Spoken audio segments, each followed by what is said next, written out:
Wealth is only one side of the Rubik's Cube the bankers hold in their hands. The next tool for profit and control is war. About the mindless menace of violence in America, which again stains our land and every one of our lives. It is not the concern of any one race. The victims of the violence are black and white, rich and poor, young and old, famous and unknown. They are, most important of all, human beings whom other human beings loved and needed. No one, no matter where he lives or what he does, can be certain who next will suffer from some senseless act of bloodshed. And yet it goes on and on and on in this country of ours. Why? What has violence ever accomplished? What has it ever created?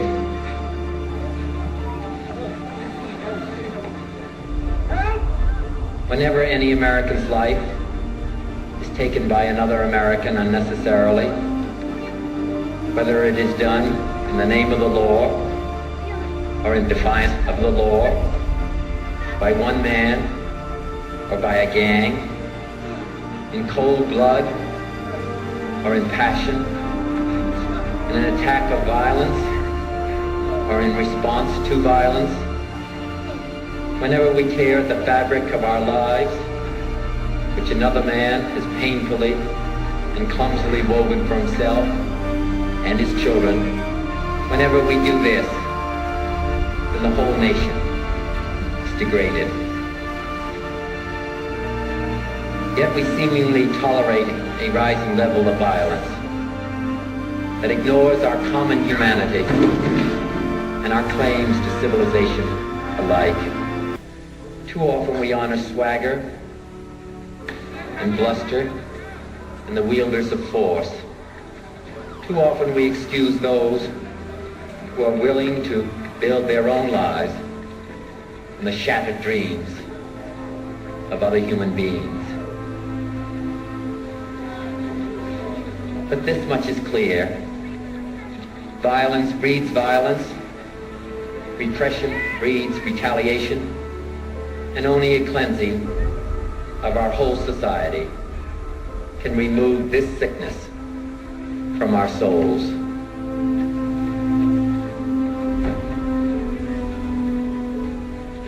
But when you teach a man to hate and to fear his brother, when you teach that he is a lesser man because of his color or his beliefs or the policies that he pursues, when you teach that those who differ from you threaten your freedom or your job or your home or your family, then you also learn to confront others, not as fellow citizens, but as enemies, to be met not with cooperation, but with conquest, to be subjugated and to be mastered.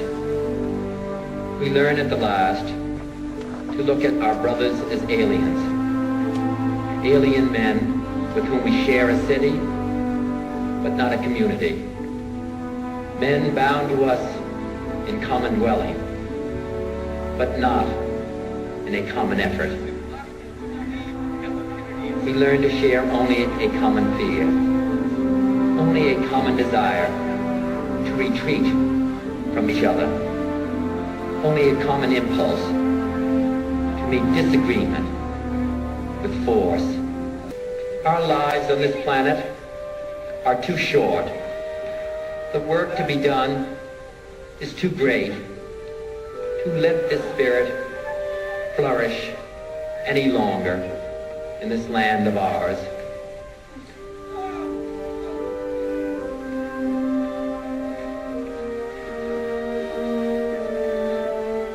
Of course, we cannot banish it with a program, nor with a resolution. But we can perhaps remember, if only for a time, that those who live with us are our brothers, that they share with us the same short moment of life, that they seek, as do we, nothing but the chance to live out their lives in purpose and in happiness, winning what satisfaction and fulfillment that they can. Surely this bond of common fate, surely this bond of common goals can begin to teach us something. Surely we can learn at the least to look around at those of us, of our fellow men. And surely we can begin to work a little harder to bind up the wounds among us and to become in our hearts brothers and countrymen once again. Ladies and gentlemen, the very word secrecy is repugnant in a free and open society. And we are, as a people, inherently and historically opposed to secret societies, to secret oaths, and to secret proceedings. For we are opposed around the world by a monolithic and ruthless conspiracy that relies primarily on covert means for expanding its sphere of influence, on infiltration instead of invasion, on subversion instead of elections, on intimidation instead of free choice.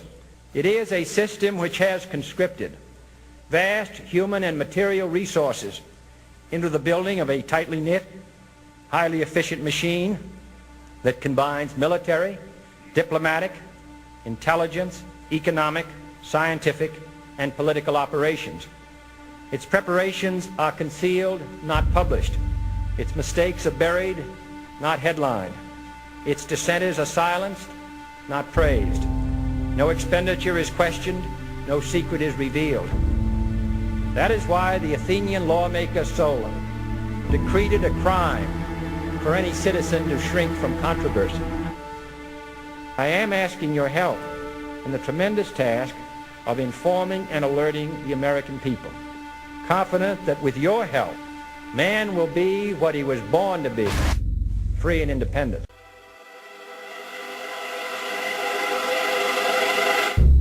It's no secret. I mean, I make anywhere, I don't know, between $2,000 and $3,000 a month.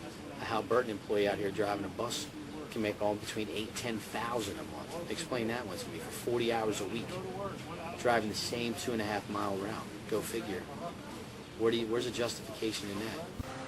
Of course, not a single member of Congress wanted to sacrifice their child for the war in Iraq. And who could blame them? Who would want to give up their child? Would you? Would he?